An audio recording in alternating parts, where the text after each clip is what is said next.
저는 이제 주로 패스트 페일 전략을 되게 좋아하거든요. 소위 말하는 빨리 실패하는 전략이잖아요. 왜냐면 빨리 실패할수록 빨리 다음 걸 하니까. 첫 번째 성공한다는 건 불가능하다는 전제가 있기 때문이에요. 결국 시도가 여러 번인 사람이 무조건 유리할 수밖에 없다는 믿음을 갖고 있어요. 굉장히 천재들을 빼고 얘기하는 거예요. 전 천재가 아니기 때문에. 그런데 그 패스트 페일을 하려면 빨리 그려야 돼요. 빨리 보여줘야 되고 빨리 악플을 달려봐야 되고. 근데 많은 두려움들이 그걸 가로막죠. 재미없으면 어떡하지? 악플 달리면 어떡하지? 닥터 프로스트라는 웹툰을 그리고 있는데 초반에 1, 2, 3, 4, 5화는 정말 심리학에 대한 오해로 가득해요. 그래서 심리학에 대해 진짜 아는 사람들, 그 사람들은 굉장히 싫어했죠. 근데 당연히 주변의 기대에 휘둘릴 수밖에 없다는 걸 인정하는 게 중요한 것 같아요. 남들이 기대하는 거에 휘둘려 보는 게 좋지 않을까라는 생각을 많이 해요. 왜냐면 제가 거기서 자유로워진 이유는 휘둘려 봤기 때문이거든요. 빨리 망해보자. 거지 같은 작품을 빨리 그리지 않으면 그 다음 작품을 못하니까. 네, 안녕하세요. 저는 네이버 웹툰 닥터 프로스트를 그리고 지금은 다양한 직업에서 이야기, 스토리텔링에 대해 항상 공부하고 연구하는 웹툰 작가 이종범이라고 합니다.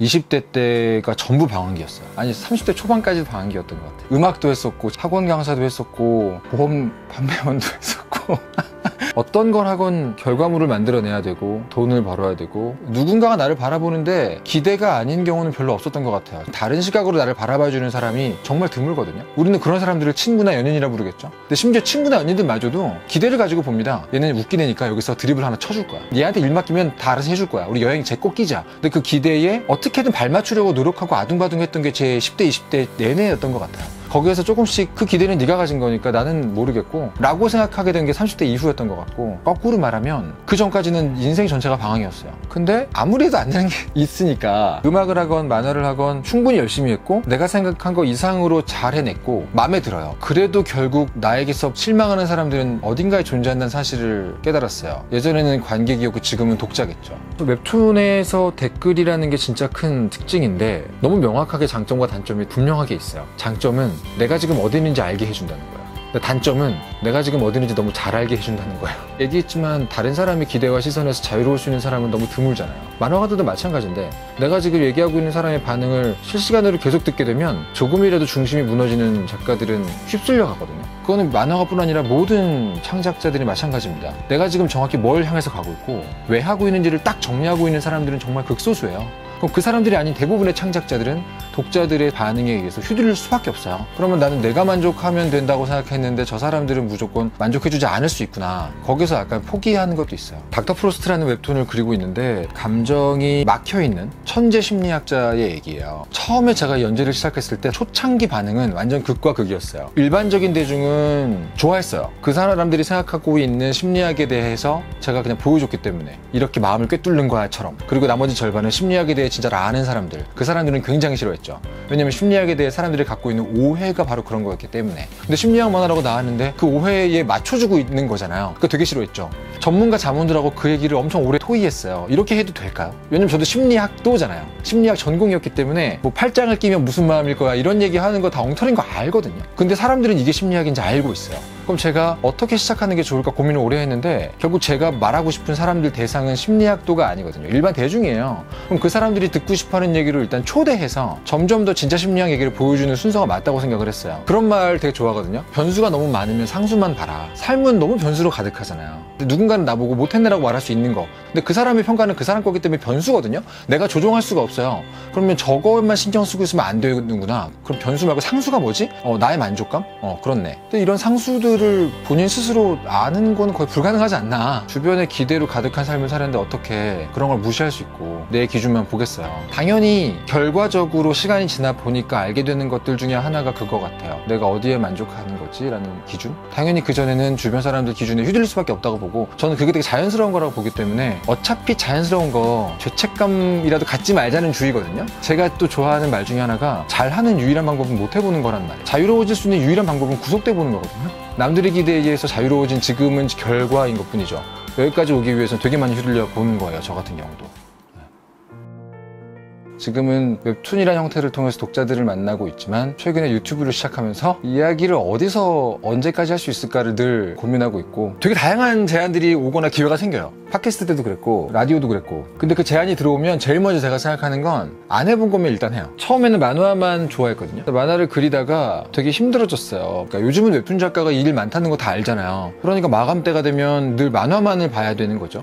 그러다가 기회가 돼서 라디오도 나가보고 인터넷 방송도 해보고 그랬는데 만화를 그리는 거랑 비슷하게 되게 재밌다는 걸 느꼈어요. 그래서 나중에 제가 알게 된 것이 내가 만화 자체도 좋아하지만 만화를 통해서 어떤 얘기를 하는 걸 좋아하는 것 같고 그 얘기를 들은 사람들이 나한테 뭔가 대답하는 게 되게 좋은 것 같더라고요. 지금은 교수라고도 부르지만 결국은 이야기를 만드는 게 제일 중요한 일인 것 같고요. 늘 스토리, 이야기, 서사 이런 거에 대해 공부를 했던 게 저의 커리어였던 것 같아요. 내가 원하는 얘기를 하는 것과 대중이 원하는 얘기를 하는 것 사이에서 고민하는 얘기, 대부분의 크리에이터들이 항상 하는 고민이겠죠. 저도 고민했었고요. 저는 근데 이렇게 생각을 해요. 그 두 가지가 왜 상충되지?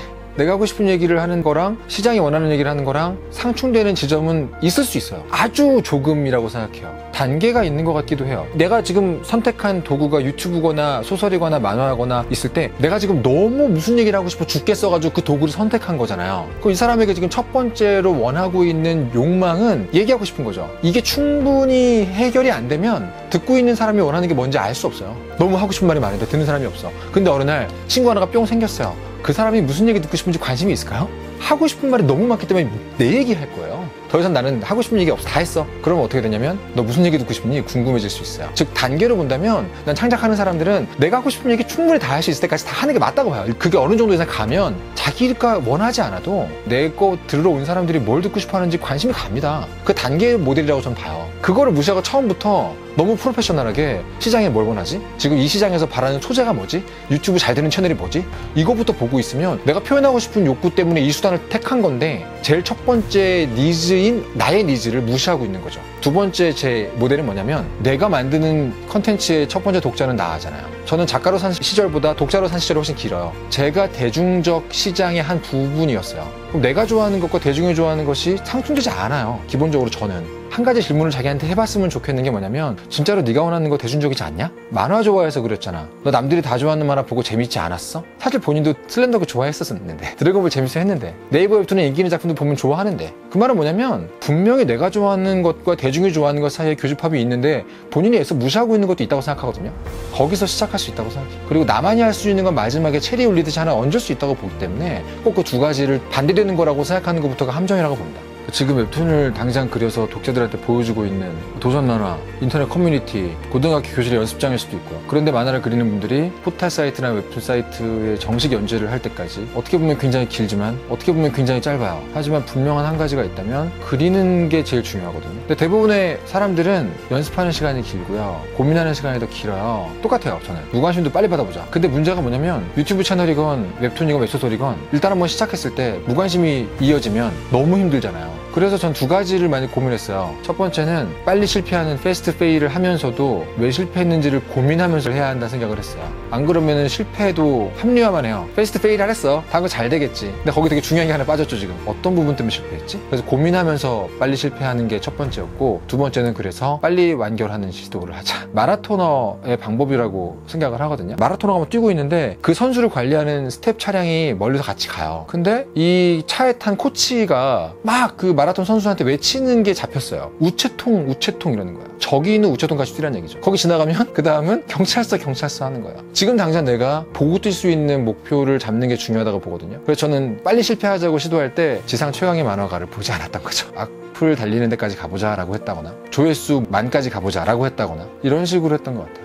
마지막으로 하고 싶은 말이 있다면 저는 좀 할 수 있어 뭐 이런 얘기 별로 안 좋아하거든요. 지가 했으니까 그런 얘기를 하는 거지. 저는 약간 이 세상은 우리를 겁주기 위해 존재하는 것 같다는 생각을 많이 해요. 잘하고 있는 사람도 겁을 냅니다. 되게 성공적으로 뭘 해낸 사람도 겁을 내더라고요. 근데 한 가지 얘기를 주로 하죠. 본인 탓은 아닌 것 같아요. 자기 탓을 먼저 하는 문화권에 살고 있답니다. 우리는 남 탓하는 거를 되게 나쁘게 보죠. 너무 남 탓만 하면 안 되겠지만 그거보다는 내 탓부터 하면서 시작하진 말아보자라는 느낌을 되게 많이 해요. 겁먹는 것 자체도 또 자기 탓을 하거든요. 남의 겁을 먹을까? 그것부터 손을 좀 잡고 말려보고 싶던데 그 얘기를 많이 하고 싶어요.